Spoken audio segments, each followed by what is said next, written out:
Hey everybody, fly I'm going to tie for you today is my quill-bodied midge, or quill-bodied kind of zebra midge. It's not really zebra because it doesn't have the wire on it, but it is a midge imitation, but I use the quill body obviously instead of just thread. So the hook I've got in the vise is actually a 16. I would never actually make one this big, but for the purpose of filming, it's a little easier to see. So that's what size is in there, but normally I would tie this 18 or 20, maybe even smaller. I don't often tie much smaller than 20. I'm getting too old, my eyes aren't good enough. But just for the purposes here, this is a little bit bigger than usual.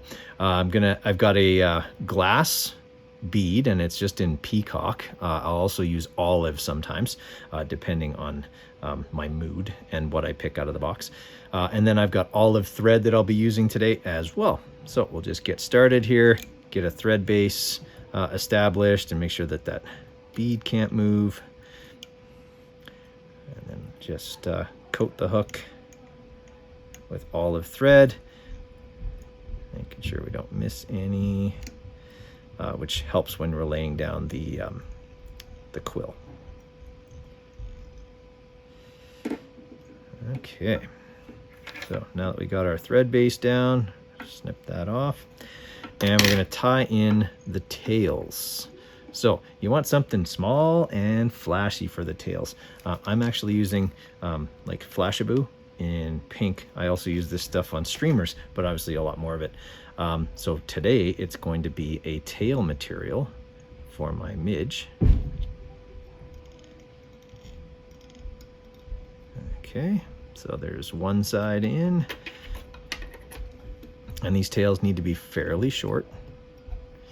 I'll show you what length they are once I get them both tied in here.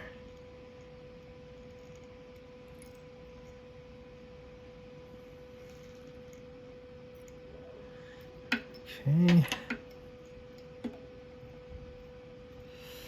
All right, so just so you can kind of see the length here. There they are. Very, very small, very, very fine, okay, but just a little flashy.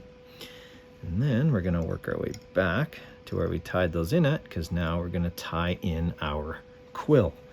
Okay, so what I'm using here is chemically stripped peacock quill. I use a combination of some like 3-to-1 bleach and water, shake it up until all the little green barbels come off. It usually turns kind of a tea color by then, and then I take that out, I rinse it, then I give it a bath with baking soda and water to neutralize the acid and stop the stripping process. And then after that, I rinse it a couple more times, and then I give it a little bit of a bath in some just dollar store hair conditioner and water, and that seems to make the quills nice and soft, kind of like what it's supposed to do to your hair. But that's what I use it for here, because well, I'm losing my hair. It's a little too late now. So we're gonna take off one of those quills, and then as always, I mean, anytime you use peacock herl or quill or whatever, you know the tips are pretty much useless, so just cut them off to save yourself trouble. What I usually do at this point, just to kind of get things started, is I put a little bit of Clear Cure on the hook, just to have something for the quill to stick to, and then I'm going to give it another shot of that after. Notice I did not cure it with the light yet. I'm not going to do that until after.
Also, the nice thing about the stripped peacock herl is that it gets obviously wider as you wrap, and that helps you give that segmentation a little bit more believability.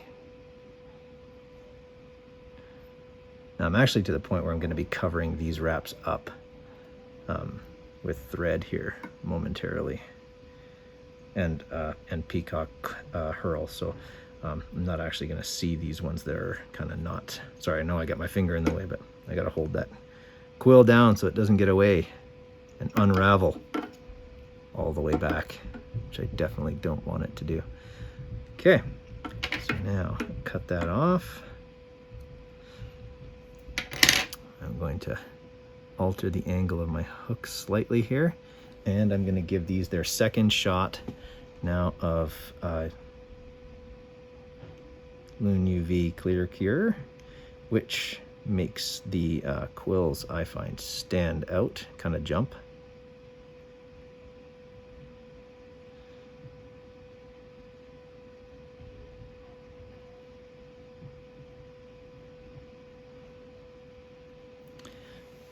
And this time we will in fact cure it.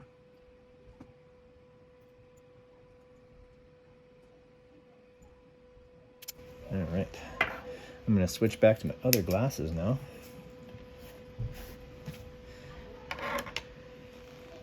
Okay, and now I'm going to be putting in kind of the finishing touches here, which is just a little bit of peacock herl.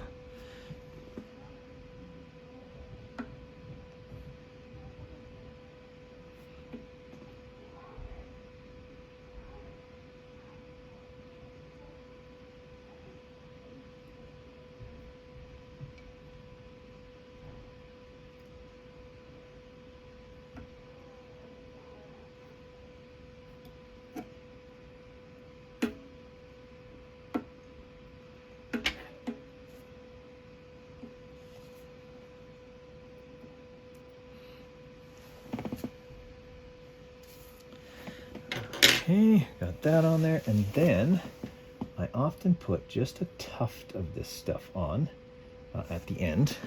So I've got just a little tiny bit of it here, just on the kind of mallard flank, just this little downy part here. I just put a tiny bit of that right near the head.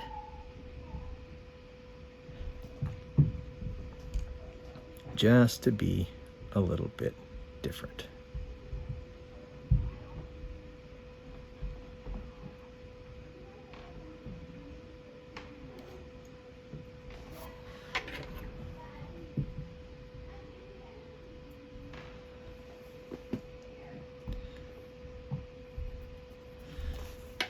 All right, I'll give that a whip finish, and that fly is done. Obviously, it's not as quick a tie as a zebra midge, which is kind of one of the really nice advantages of a zebra midge, is it takes you no time at all to tie it. This takes a little bit longer because of those quills, but I think it also looks a little more realistic because of those quills. Okay, so there we have it. That's the quill-bodied midge. And you can see the segmentation kind of shows up there. And you got this tiny little tuft of mallard flank there, just the downy part, and then a little bit of peacock herl and a bead. The twin tails there. There's never much to a midge, and fish don't seem too picky when that's what they're feeding on. So there you have it, quill body midge. If you enjoyed the video, found it useful, please leave a like. Comments are always welcome. I read and answer them all. You can follow me social media, Instagram, Twitter, and Facebook at Midlife Flysis. This summer I'm going to be doing some walk and wade guided trips as well. If that's something you're interested in, you can get a hold of me through email, or go to my website where you can find my phone number. I'll leave a link in the description.